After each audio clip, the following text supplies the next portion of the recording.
And now for your learning pleasure, it's our Christmas special on the Berlin Airlift. Welcome to the right time at Wright's place. The Japanese have accepted our terms fully. That is the word we have just received from the White House in Washington, and I didn't expect to hear a celebration here in our newsroom in New York, but you can hear one going on behind me. We switched to London. I don't know what happened. I'm not even sure whether you heard the first words of Prime Minister Attlee or not. I couldn't hear anything in our speaker here with the confusion. Suddenly we got the word from our private telephone wire from the White House in Washington. The Japanese have accepted fully the surrender terms of the United Nations. This, ladies and gentlemen, is the end of the Second World War. It is not, of course, the official VJ Day, but the United Nations... Cleveland's WTAN Radio with a special song to celebrate our victory. The boys are coming home, the flags are flying high, and Mom has baked her special apple pie. You hug your girl when you walk through the door. Before you know it, it'll be just like it was before.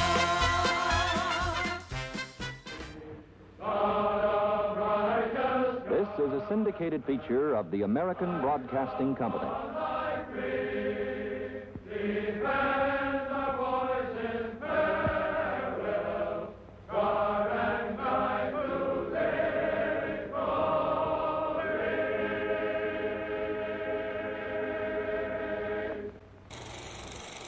So after World War II, Europe was a mess, especially Germany.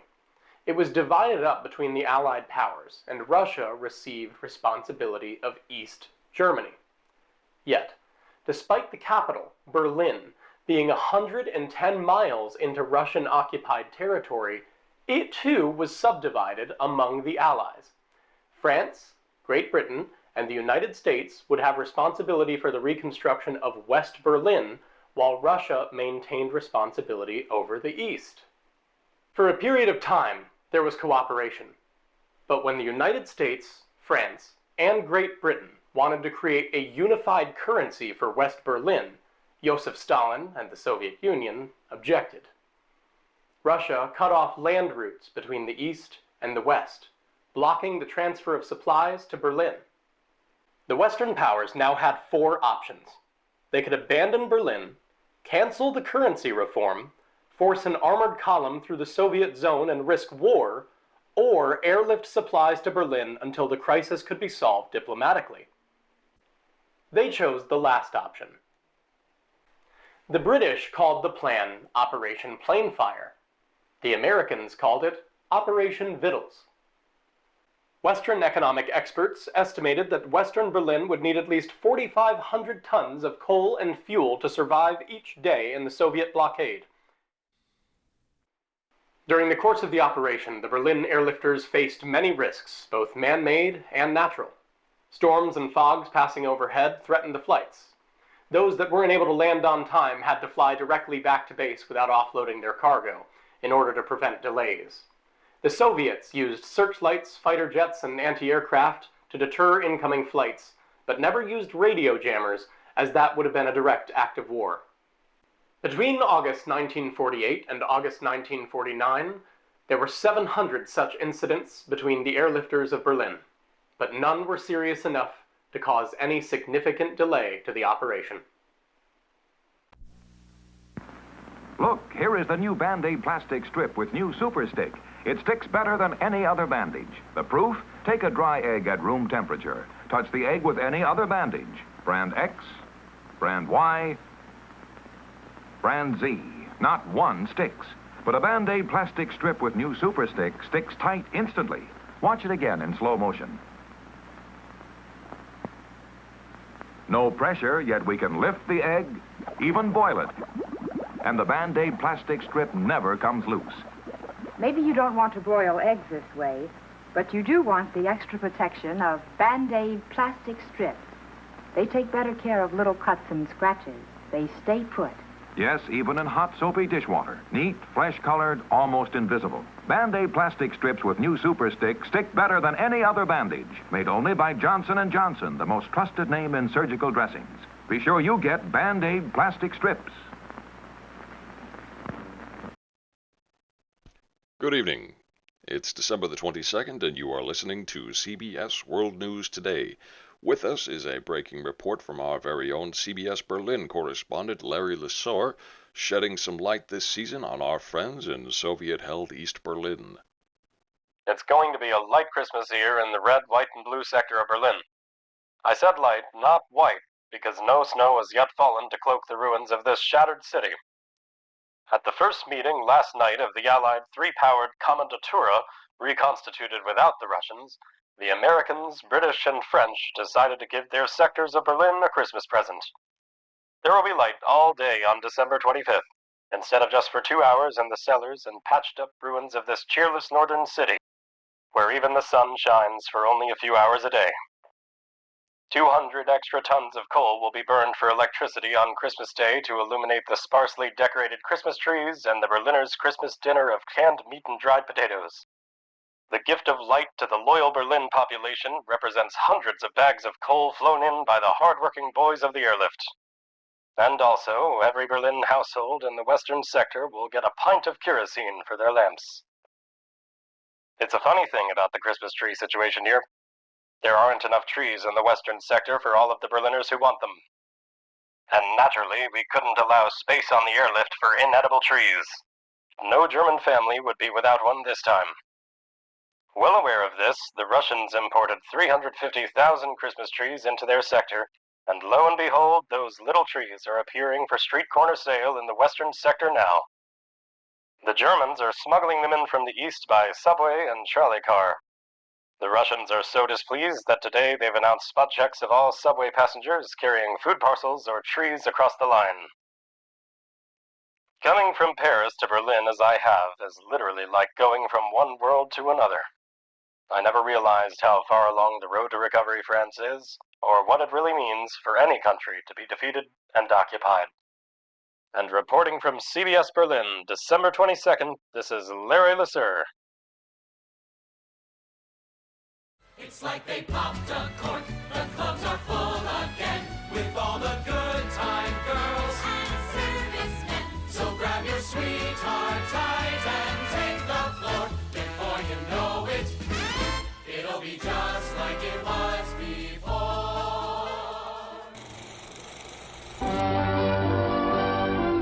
There he comes now in his merry Oldsmobile. It's a futuramic Oldsmobile with the newest push-button features. Automatic windows, automatic top.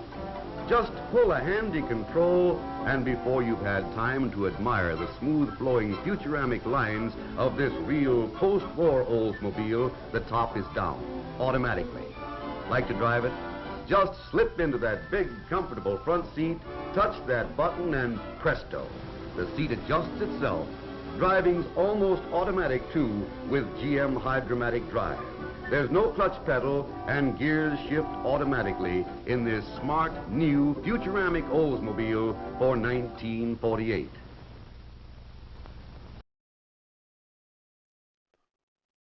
Good evening, ladies and gentlemen. It is December the 24th, and we have for you tonight a special Christmas Eve report from our CBS Berlin correspondent, Larry Lesar, on the wire. Nature gave beleaguered Berlin a Christmas present today. The day dawned bright and clear, and the airlift boys are really laying it in. The heavy rumble of the aircraft fills Berlin skies, and for the first time in weeks, the shabby resident on both sides of this wrecked city can actually see cloud-free airplanes streaming in with their heavy loads of food and fuel. Nor is America forgetting its young citizens who make the great Berlin Airlift possible, a feat which has raised American prestige sky high all over Europe. Vice President-elect Barkley is expected in Berlin tonight. Secretary of War Royal and Air Secretary Symington will also spend Christmas with the American airmen. Vice President-elect Barkley is bringing the airmen a special Christmas message from President Truman. General Clay, after delivering a Christmas message of hope for Western Germany, has just flown up the big airbase at the other end of the line to Wiesbaden. He'll escort these dignitaries back to Berlin on the air corridor over Russian-occupied territory. And on Sunday night, over many of the CBS stations, General Clay will broadcast an exclusive interview on the past and future of American policy in Germany. The impersonal snow, which covered the western and eastern sectors of Berlin alike yesterday, has melted under the watery sunlight, and the gray-faced, undernourished Berliners are trudging through the ruins of their traditional Christmas Eve holiday. But the repercussions of Soviet anti-religious policy were heard here in Berlin today. Soviet authorities have announced that 10,000 German steelworkers in the Russian zone have voluntarily renounced the Christmas holidays to work on the 2-year plan. Berliners are quipping that these workers are 98% behind Marshal Sokolovsky. That is 90% behind Marshal and 8% behind Sokolovsky. And reporting from CBS Berlin, this is Larry Lasser, December 24th, 1948. That was a report from our correspondent in Berlin. Despite the mounting pressures of the blockade, life continues across the continent. From Paris tonight, a popular French recording, La Seine, sung by Jacqueline Francois.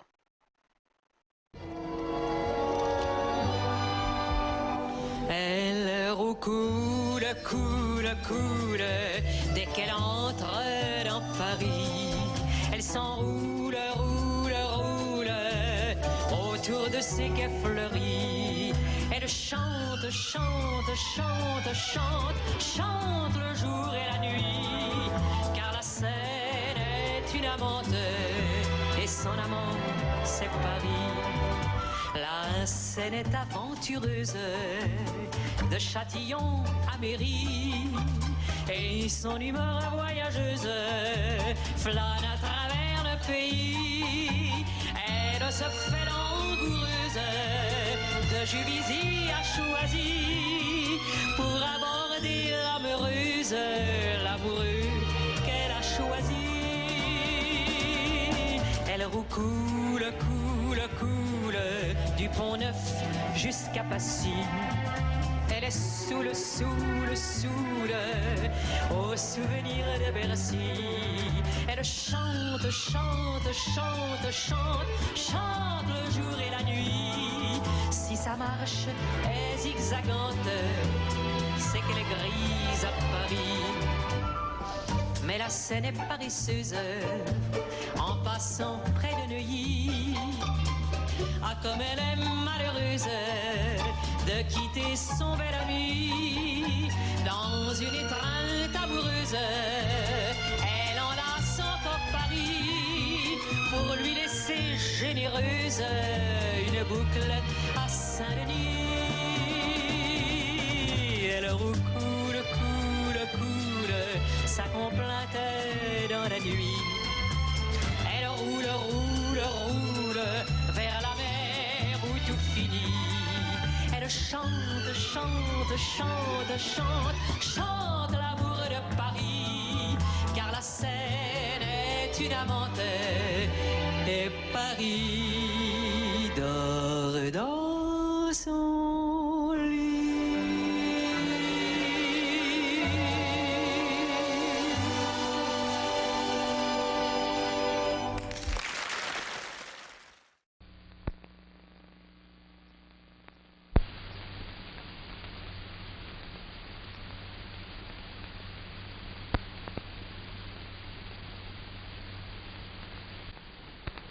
The Soviet planners failed to recognize our strength in the air.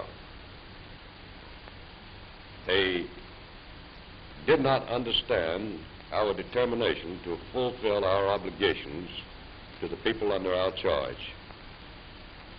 They did not reckon with the will of several million Germans in Berlin who want no part of the type and kind of government which is being imposed upon them. Good evening and Merry Christmas to the folks here at home as well as in distant Europe.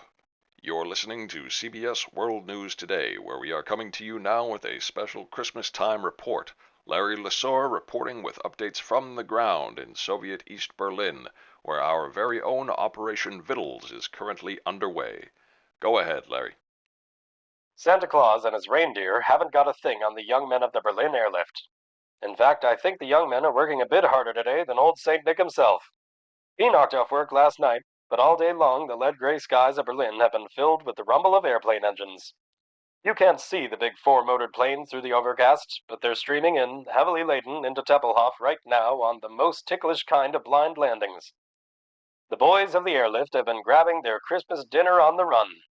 This afternoon, I watched men gnawing on drumsticks and gulping hot coffee while their planes were unloaded, and now that darkness had fallen over Berlin, they're still keeping them flying. The Christmas decorations are the red, green, and yellow flares that mark the flying strips of Berlin. I was so used to reading about the Berlin airlift in the headlines that it wasn't until I came here that I realized it's not done by push buttons. It's just like the war. It's all very human. They're pretty young, these men of the airlift, and most of them are separated from their families in America. And they're thinking about them today. There are no holidays for the airlift. 2 million people in Western Berlin must be kept warm and fed every day, and Christmas is no exception. It's touching, for as soon as you climb aboard an airlift plane, the pilot does what has become inevitable for Americans far from home. He reaches for his wallet and proudly shows you a picture of his wife and family, and you do the same. Sometimes the heaters don't work in the planes, and it's not warm at 6,000 feet over Russian-occupied Germany. But their morale is excellent, and their discipline is perfect. One and all, they love to fly. The only thing that bores them is sitting on the ground, waiting for the planes to be loaded and unloaded. Yet they're only human, after all, and they're glad that America has not forgotten them on this day, that big brass have come to share Christmas with them in beleaguered Berlin. There are more top American fighters in Berlin this evening than on any day since the war ended. Vice President-elect Alvin Barkley, Secretary of War Kenneth Royal, Secretary of Air Stuart Symington, and Ambassador to Moscow Bedell Smith. They had Christmas dinner with General Clay a few hours ago. And perhaps best of all, there's a corps of Rockettes and a group of top American radio entertainers. They'll do a show in Berlin's old movie house, the Titania Palast, while the airlift rumbles on like a railroad in the sky. This is Larry Lasser, wishing you a Merry Christmas from Berlin. The preceding program, originally telecast by ABC in New York, has come to you by special video recording. This is ABC, the American Broadcasting Company. Operation Vittles exceeded expectation. On April 16, 1949, U.S. and British aircraft delivered a record 12,941 tons of coal and fuel to Berlin. First Lieutenant Gale S. Halverson famously defied direct orders by placing candy with his cargo and attaching little parachutes to it so that he could airlift candies to the children in Berlin. Once word got out, the publicity was amazing, and Gale's efforts were dubbed Operation Little Vittles. He had the support of the military now. Operation Vittles transported more than 2.3 million tons of supplies and 227,655 passengers. U.S. aircraft carried more than 1.7 million tons and 62,749 passengers. The U.S. Air Force provided most of the aircraft for Operation Vittles. Air Force flights during the 15-month operation totaled 189,963, with only 126 accidents, 70 of which were major. The U.S. Air Force lost 28 airmen in the operation. Operation Vittles helped prove that the Allies could rebuild Europe even in hostile territory. To this day, the Berlin Airlift is the largest humanitarian effort by air in history. And during the airlift, the North Atlantic Treaty Organization, or NATO, was founded. Though the emerging Cold War would eventually tighten security between the East and the West again, leading to the development of the Berlin Wall in 1961, the Berlin Airlift proved human tenacity in the face of oppression and showed the might of grit. On Christmas Day, the cargo planes dotted the sky over a desperate Berlin, dropping candy and food and fuel and presents for our former enemies, who were now just starving people below. The children watched the miracle happen as they gathered on street corners and caroled. And in Berlin, on Christmas 1948, in the caroling of the children and the roar of the engines, I'm sure those people heard the angels sing too. Merry Christmas, everyone. And now we close today's broadcast with a special duet from Vera Lynn and James Wright, with the Berlin Boys Choir behind.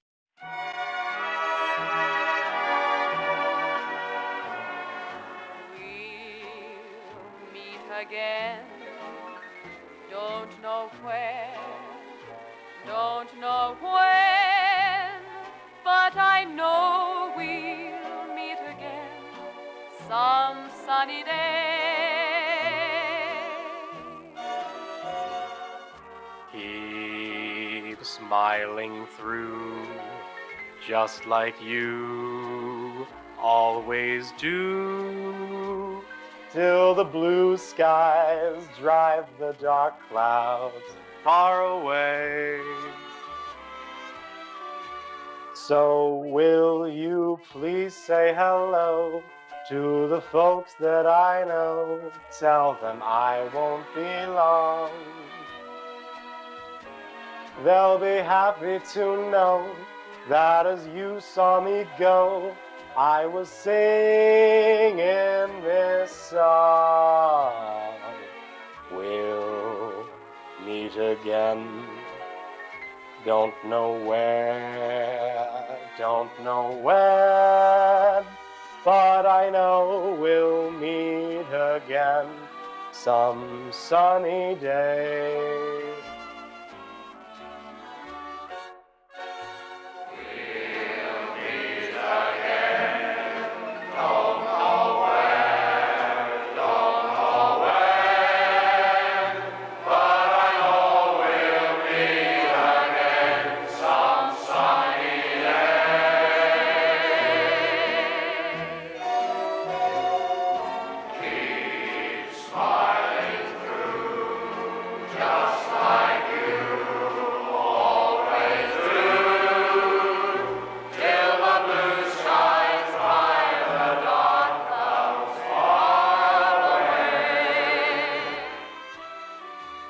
So will you please say hello to the folks that I know? Tell them I won't be long.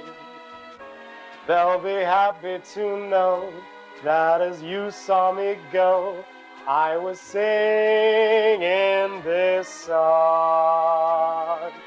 We'll meet again, don't know where.